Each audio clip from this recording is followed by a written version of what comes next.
These pictures were shot in East Germany by the secret police. They show a retired Soviet agent named Alexander Feklisov visiting the grave of the communist spy Klaus Fuchs. He was a real hero, you know, because he risked his life in order lives of tens of thousands of people, Americans, Soviet, British, and others were saved. German scientist Klaus Fuchs worked with the U.S. Manhattan Project team to build the world's first atomic bomb in 1945. For almost 10 years, he doubled as a spy, passing on vital nuclear information to the Soviet Union through a vast network of secret agents. Communists viewed Fuchs' actions as selfless heroism. He gave Russia the means to protect herself against the United States. The West condemned his espionage as treacherous deception. One thing was very clear. With Fuchs' help, the Soviets were able to test their first atomic bomb years before anyone had expected. The explosion would mark the beginning of an escalating arms race, which would dominate world politics for decades to come.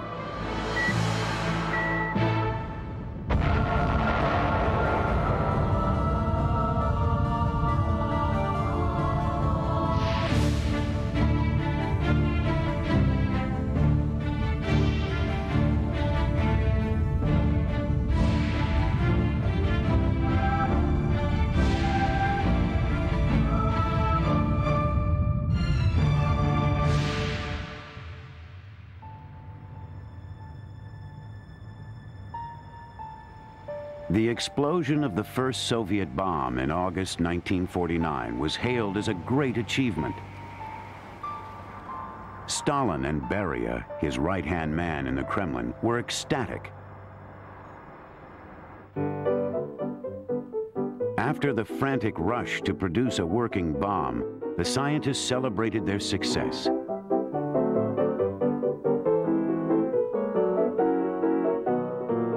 Haraton, the chief designer on the team which built the bomb, became part of the privileged minority. Limousines, parties, and all the perks the bureaucracy could provide. He and his friend and boss, Igor Kurchatov, had delivered at least a year ahead of schedule. Their political paymasters were duly grateful. But the leadership knew the biggest debt they owed was to their spies. One of their most important agents was Alexander Feklisov. 40 years later, Feklisov agreed to retrace his steps through one of his most critical assignments.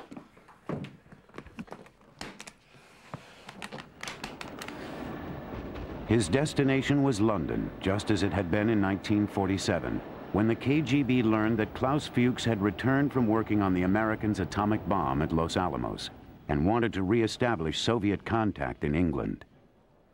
Chief of the intelligence, he instructed me, he said, first of all, you should remember that Klaus Fuchs, he is one of the best our agents. And he showed that he can observe secrecy very well. The man who had been so useful to the KGB in America was now working at Harwell, Britain's top secret nuclear research center. All day long, lorries come and go. They're stopped at the gates, too. Surely they don't think there's a spy in there? But there was a spy, and Fuchs was passing on classified information. He later told East German intelligence the true nature of the work. Harwell itself was concerned mainly with developing nuclear reactors. Naturally, most of the staff emphasized the future peaceful applications.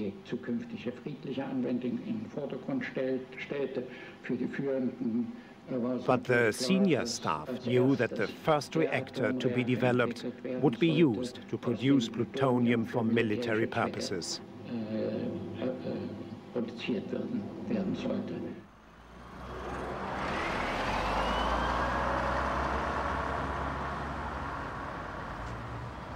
Feklisov's mission was to make contact with Fuchs in London.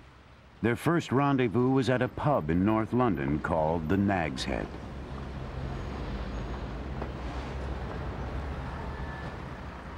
When you have a meeting with the important person which will pass you materials of the utmost secrecy, you certainly could be hauled up, could be arrested, could be beaten up, but certainly it was very tense moment. Thank you. Feklisov didn't have to wait long. Once he and Fuchs had identified each other, they slipped out into the street. He told me that he brought with him very important information about reactors and chemical plants to produce plutonium. And I told him that at the end of the meeting, while we will turn around the corner, he will quickly pass it to me, and then we will depart. Feklisov got to know the pubs and parks of London well. As a succession of meetings followed, both men were nervous. They knew British and American counterintelligence were stepping up their efforts. In 1949, Fuchs became the target of an intensive FBI investigation. Within months, the feds tipped off British security. Concrete suspicions had been directed at me.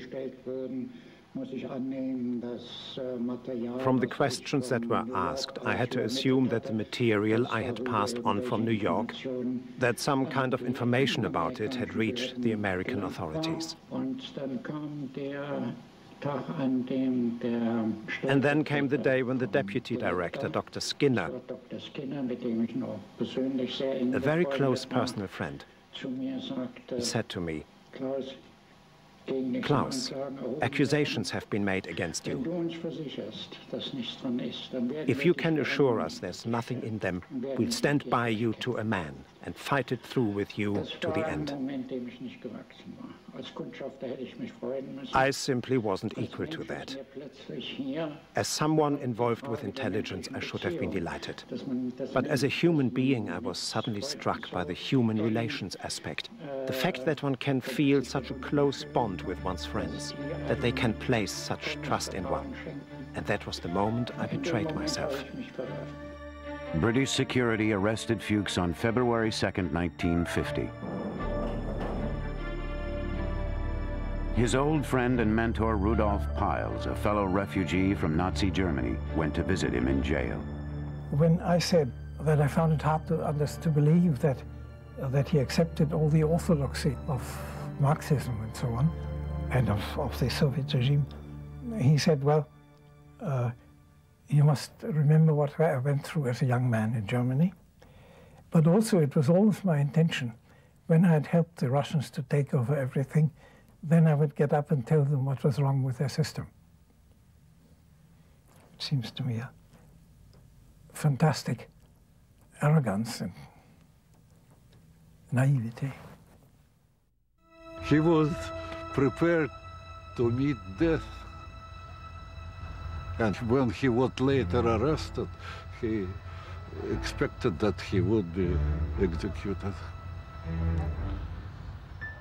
Technically, though, the Soviet Union had not been an enemy of England during much of the time he was spying, so Fuchs received only a 14-year sentence. Dismayed at the loss of a top spy, Alexander Feklisov slipped back to Moscow. In a series of dawn raids, FBI agents swooped down on communists indicted on charges of advocating the violent overthrow of the government. In the U.S., Fuchs' arrest fueled the growing paranoia about communism. There is no doubt as to where a real communist loyalty rests. Their allegiance is to Russia, not the United States.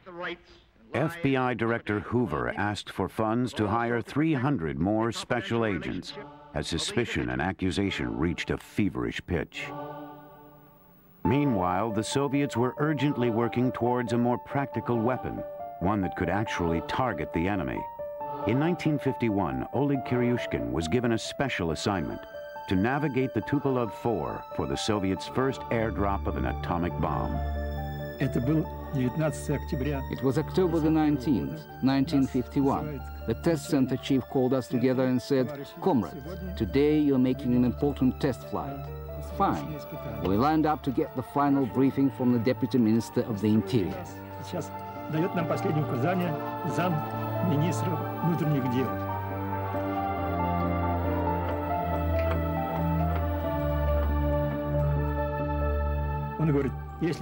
He warned us that if we told anybody, it would be the death of us. It would be the death of us because we were pioneers. We and our families would all die. But as he tried to intimidate us, we smiled, but our hearts sank. Who knew how it would go? It was the first airdrop.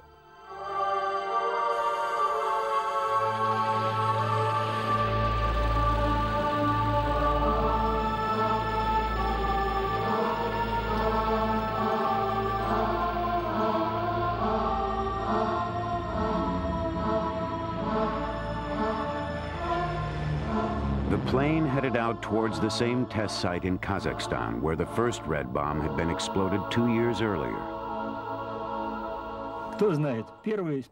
How would the plane behave after the explosion? What would we feel like ourselves?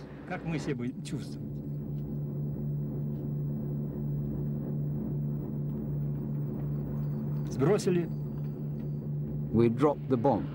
You can picture it. The plane lost 6 tons and bucked upwards, climbing because it had lost that weight. Then for 56 seconds we waited for the flash to come.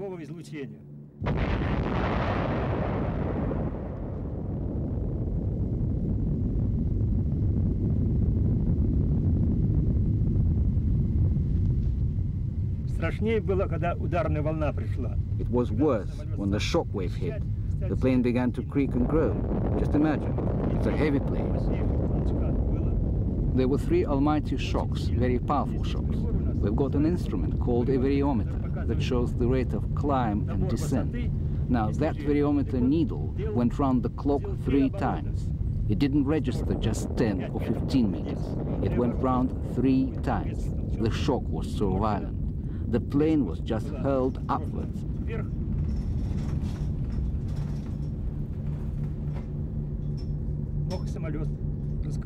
The plane could have broken up or caught fire from the flash. We were relieved and happy to make it safely back to base.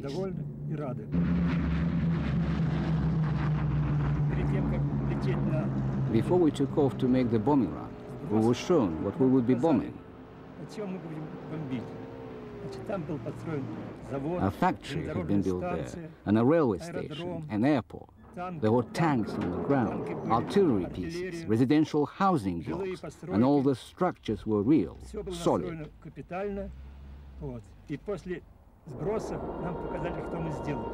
And after we dropped the bomb, we were shown what we had done. Everything was destroyed, smashed, demolished. So they were right to claim that the bomb is the most horrible weapon.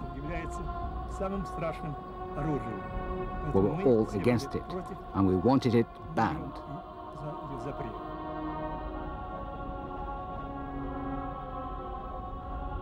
There was no turning back the clock now. The age of the atomic bomb had taken hold.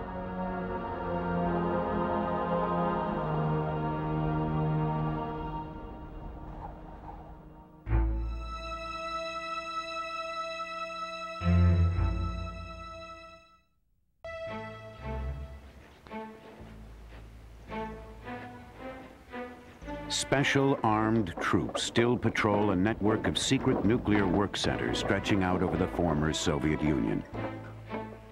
Here at Arzamas 16 is the high-security laboratory where physicists worked designing nuclear weapons for over 40 years. Back in 1950, these work centers were rapidly expanding into cities as thousands of people were drafted in to work on Russia's atomic project. A few years before, physicists had worked under freezing tents with a small staff and little money. Now, nuclear research was top priority, and all the resources of the state were at its command. In propaganda films, life inside atomic cities was portrayed as a happy collective. Work together, live together, stay together, and enjoy the rewards.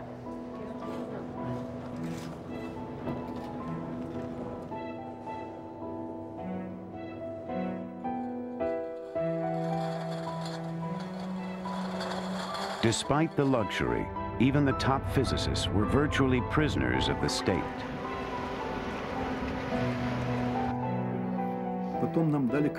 Then they gave us free airline passes. We call them magic carpets, allowing free and unlimited travel on all forms of transport, planes, boats, and trains. But of course, since we weren't allowed out of the city, there wasn't much we could do with them. Lev Altshuler knew the barbed wire was only one way the government kept scientists in check. As a young physicist, he'd made some unguarded comments and was only spared the gulag because he was too good a scientist to lose. The privileged had threats of prison to fear, but for others, the price would be higher. The people of Kazakhstan are among the many citizens who suffered because the Soviet government wanted nuclear parity. The villagers of Dolon live within the fallout zone of the main test site. Their earliest brush with radiation came back in 1949, when the first red bomb was tested. One Soviet general now says that not enough precautions were taken to protect them. И он, естественно, при взрыве Naturally, when it exploded, it sucked up a large quantity of dust from the ground. And all this dust was dispersed by the wind, and it settled on the area round about, causing radioactive contamination.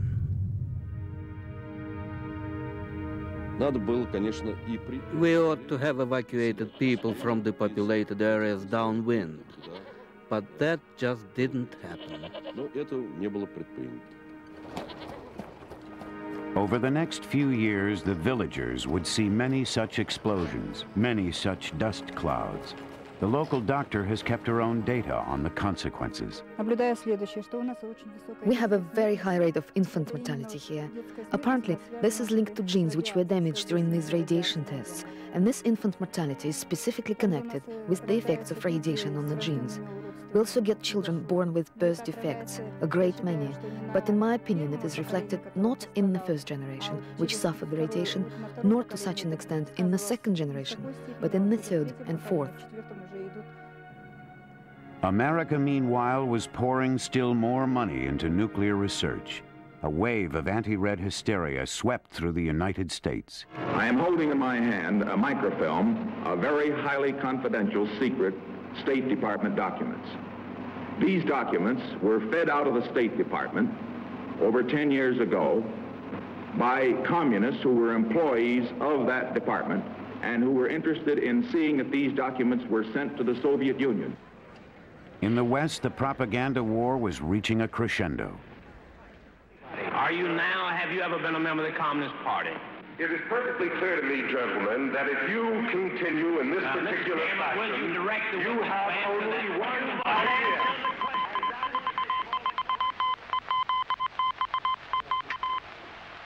In Moscow, too, fear of the enemy was on the rise.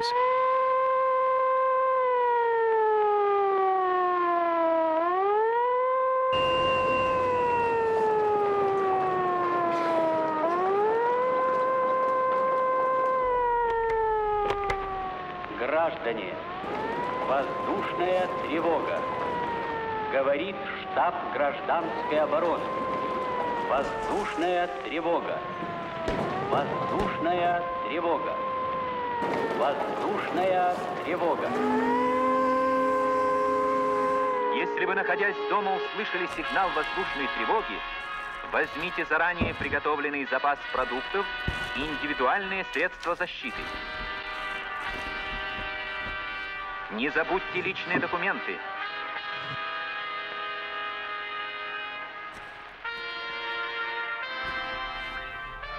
Just as Americans were taught to duck and cover, Muscovites were trained how to survive bombardment in municipal underground shelters. И быстро. Страх, паника, растерянность – ваши главные враги. Они могут погубить вас. Перейти на режим герметизации. Закрыть двери защитных сооружений. Закрыть двери защитных сооружений. Закрыть двери защитных сооружений.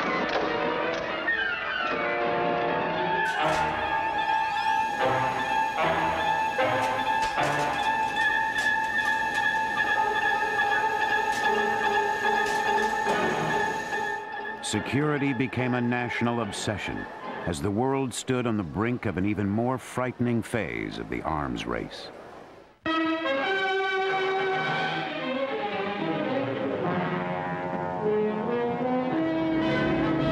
The Pacific is the chosen proving ground for the United States H-bomb experiment, here amid vast ocean spaces far from human habitation.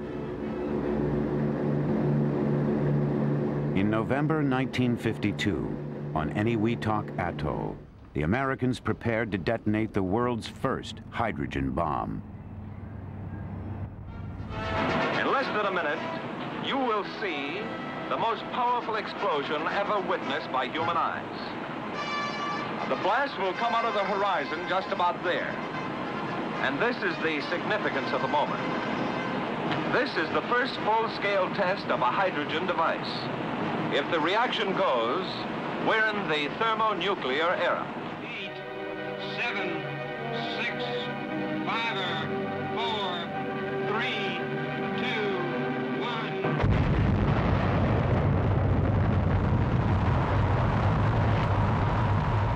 1. The island vaporized before their eyes. The shockwaves of the world's first H-bomb rushed towards the onlookers, and spellbound they watched something never seen before. The blast was 1,000 times more violent than the one that leveled Hiroshima. Still, the bomb was too big to be deployed from a plane.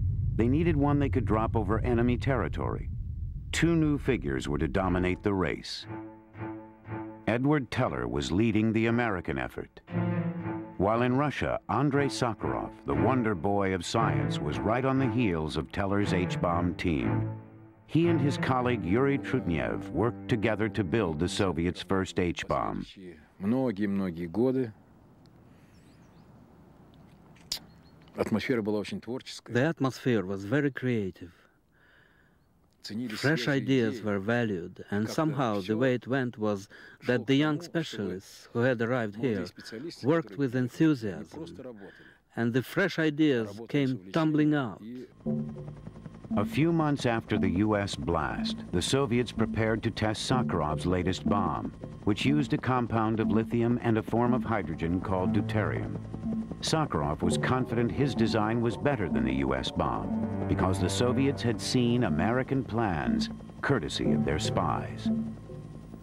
Zeldovich разбирался с теми материалами, которые... Zeldovich was the one who examined the materials, which, it subsequently turned out, were Teller's work. После анализа, проведенного Zeldovichem. But after analysis by Zeldovich and his colleagues, they turned out to be flawed. But in March 1953, the test was aborted as history intervened. Stalin died. His secret police chief, Lavrenti Beria, who'd been running the atomic program from the start, made a bid for power and lost out. Nikita Khrushchev emerged as the new Soviet leader. He had Beria executed. Many of Beria's agents at the secret police headquarters lost their jobs or were condemned to prison. But scientists working on Russia's atomic program were spared a similar fate. They were simply too important to lose.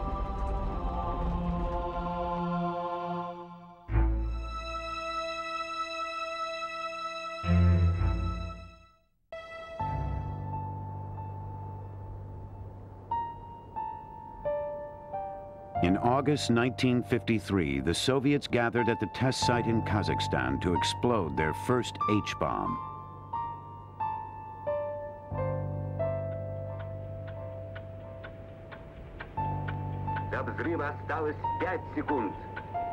Although it would be dropped from a tower, Andrei Sakharov's bomb was small enough to be carried in an airplane, and that was something the U.S. had not yet achieved. 2 секунды. 1 секунда.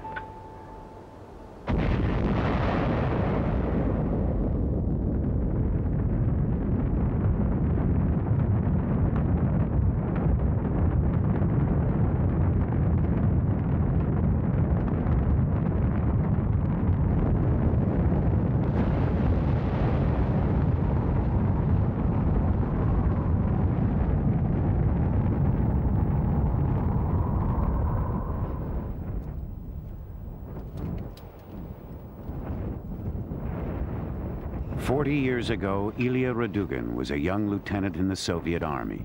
His task had been to build a house to test the bomb's destructive power. He was only a few miles away when the bomb went off, and the house disintegrated. Ну, словами тяжело описать, это надо видеть. It's difficult to put it into words. You have to see it, this crackling sound. You get the impression that the material explodes in 1 or 2 seconds. It's a drawn-out period. The crackling goes on for several tens of seconds. And that has a powerful effect on the nerves, the ears, on everything. And then afterwards comes the shock wave, and then the secondary shock wave. It's all very unpleasant at a short distance. Очень неприятно на близком расстоянии.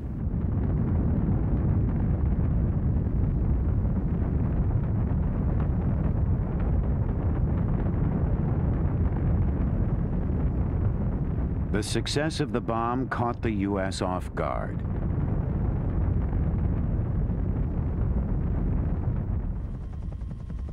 The shock wave of the explosion on those remote plains reverberated all the way to the political corridors of Washington. The U.S. really had underestimated Soviet progress. The bomb was tested 3 years before the CIA estimated was the earliest it could be tested. So there was a very unstable and dangerous situation in which you had some people arguing for a preventive war against the Soviet Union before the Soviet Union really developed the capacity to strike with nuclear weapons at the United States. The Russians knew they could only reach targets in Europe and Asia, while America was quickly developing an airplane which could fly undetected all the way into the Soviet Union. Soon the U.S. would have bombers in the air around the clock, loaded with nuclear weapons. Anticipating an attack, the Soviet government began to prepare for a nuclear holocaust. The bridge over the river Ural near the town of Orenburg in central Russia is technically the dividing line between Europe and Asia. In September 1954, these 2 men were privates in a unit of the Red Army stationed nearby.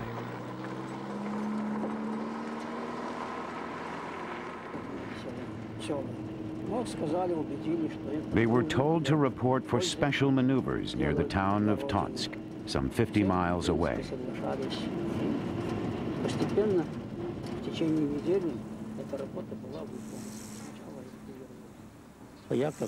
As a young communist leader, I was given the job of organizing preparations.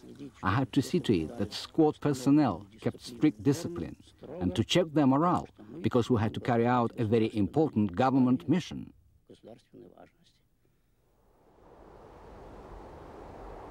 The area had been chosen because it had some similarities with the Fulda Gap in West Germany, where Soviet forces planned to drive through NATO lines in the event of war. The events to be played out there would be kept secret for decades. The list of participants in the exercise would be suppressed, and this film would be locked in the military archive until the Soviet Union collapsed.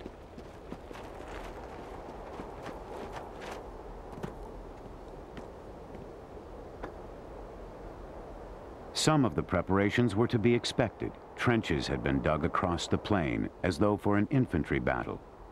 Tanks were left camouflaged, and aircraft positioned for takeoff.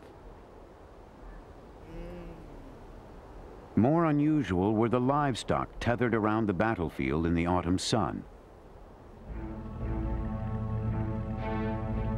It was a rehearsal for nuclear war.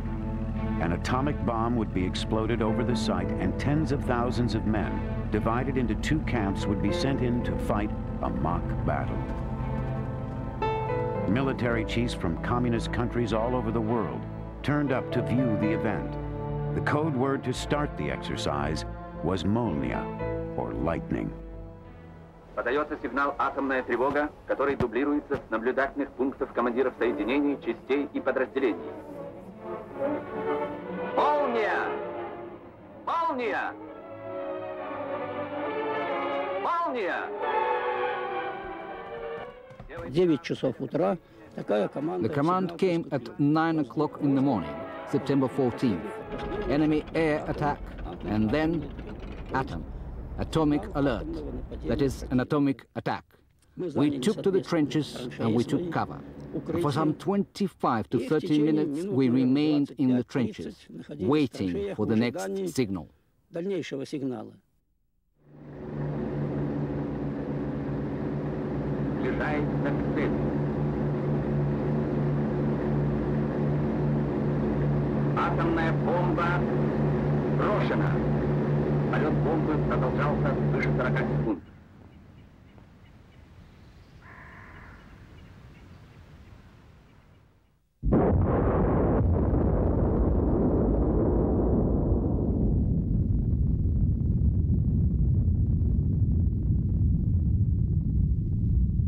Some of the men had been issued gas masks and visors for protection, but in the heat of the day, many had taken them off. Now I'd fought in the war, and I'd seen explosions of conventional ammunition during the Second World War. But that explosion was very sharp, very abrupt. And when the explosion went off, there was a blinding lightning, so to speak, a powerful beam, a very powerful beam. Of course, we covered our eyes with our hands, as we had been told to do. We crouched in the bottom of the trench. This was followed by a sensation like an earthquake. It was as if we were on board a large sea-going ship where the ground rocked.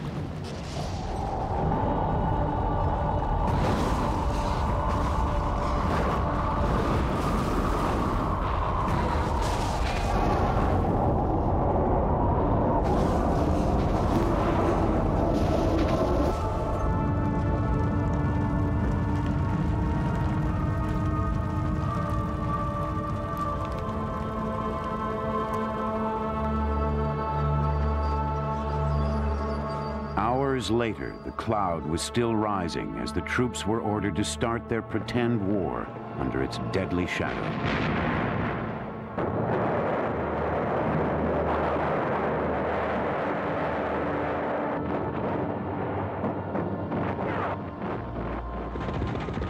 Поступил сигнал по машинам. We received the order to break cover, board the trucks, and move forward to the firing position, the site of stage 2 of the exercise, followed up by an attack on the enemy defensive positions. The moment we got out of the trenches, we saw a gigantic mushroom cloud rising in the distance.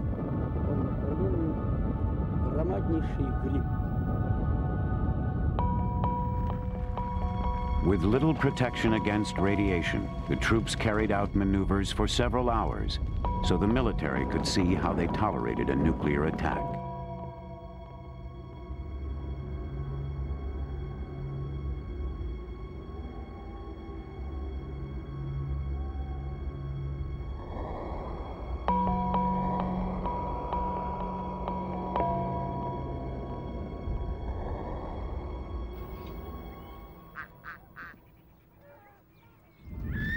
Then, as now, people lived and farmed in the countryside surrounding the test site.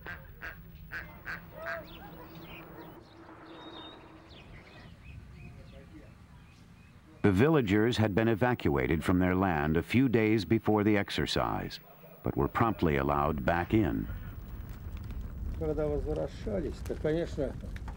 When we returned, the village was still burning.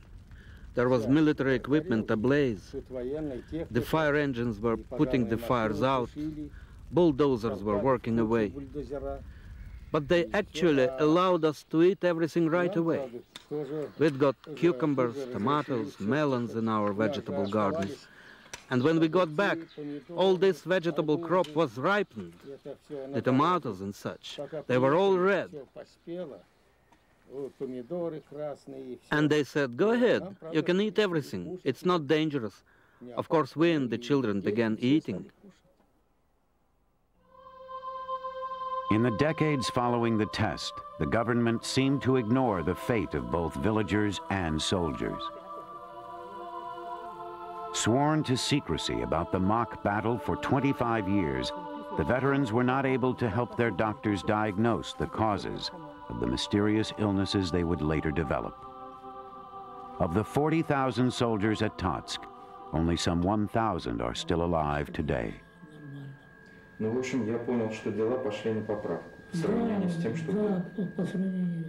At the hospital in Tatsk, Dr. Nikolai Sidorov fought opposition from his superiors to track how the local population fared.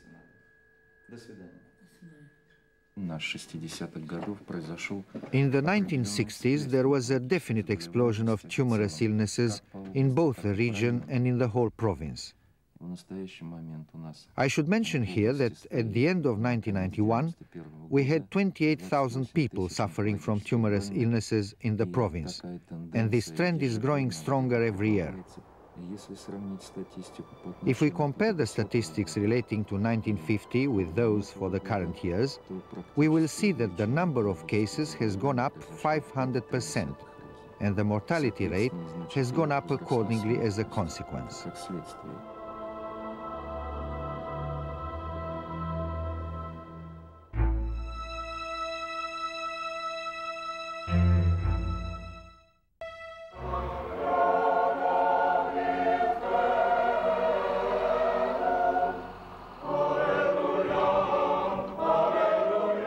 In 1993, there was an unusual reunion in the Czech mining town of Yakimov.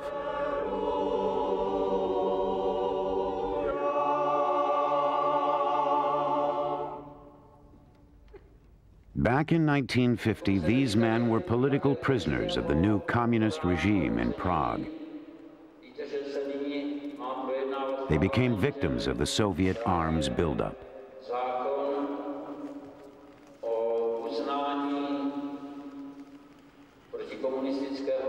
Beneath the surface of the bleak countryside, the rock carried seams of the precious uranium Soviets needed to build their bombs.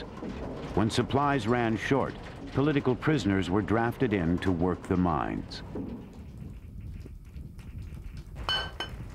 The conditions in the mines are very difficult because there is cold, there is water, there is danger of falling down of fragments of the rock.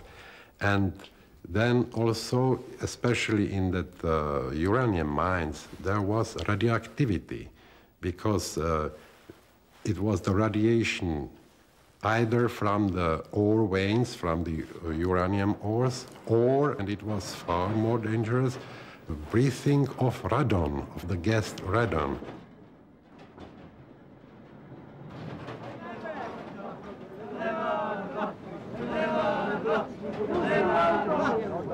Some of the men at the reunion demonstrated how they were forced to march to work each day, bound together by sharp wire which cut into their flesh. Many of their fellow political prisoners died while working the mines, of illness, suicide, and injury. 24 were shot down while trying to escape.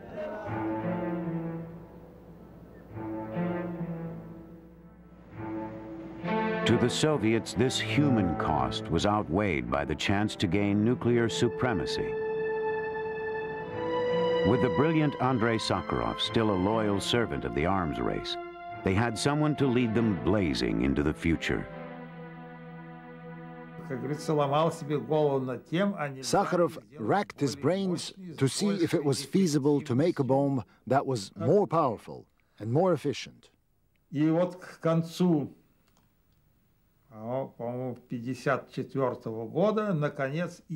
the end of 1954, there was an idea for a new type of hydrogen bomb on a far more economic and efficient principle.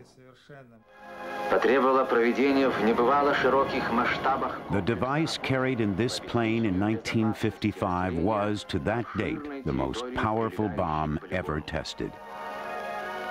It was called Sakharov's third idea. Бомба сброшена. Взрыв.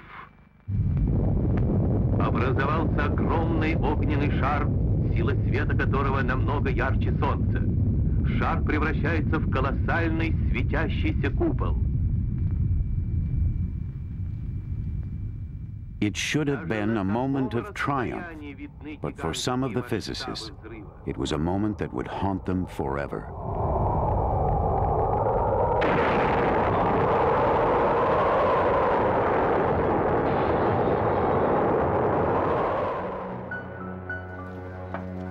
Igor Kurchatov, the man who had led the Soviet team from the start, returned to Moscow 2 days after the explosion, appalled by what he'd seen. Kurchatov was terribly depressed by everything that had occurred. I asked him, how did it all go? Was it difficult? Very difficult, he replied. And from that point on, he devoted himself completely to peaceful applications. In 1958, Kurchatov made a dramatic plea to the Supreme Soviet.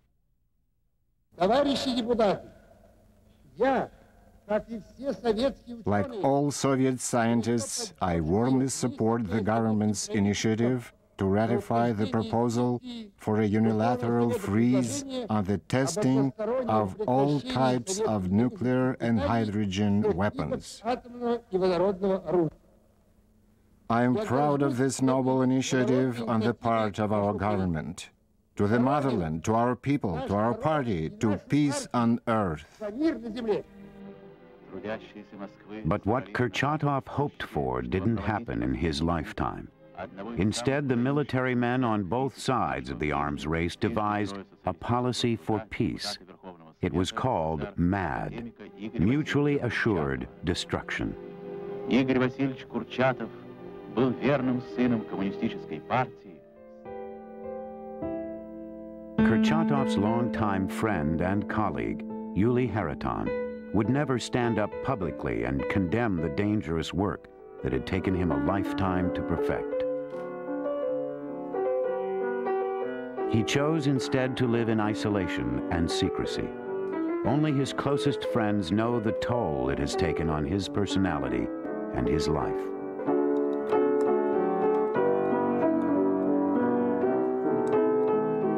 When he was young, he liked to dance, to sing, to go to theater, to have many friends. He was interested in beautiful women, but his science was too serious, and this science made him also so serious, because it was a secret, secret, secret.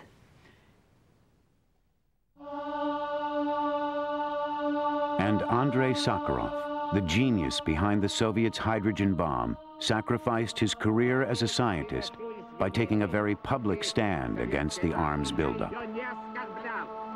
He became communism's most famous dissident, a role Sakharov continued for the next 30 years.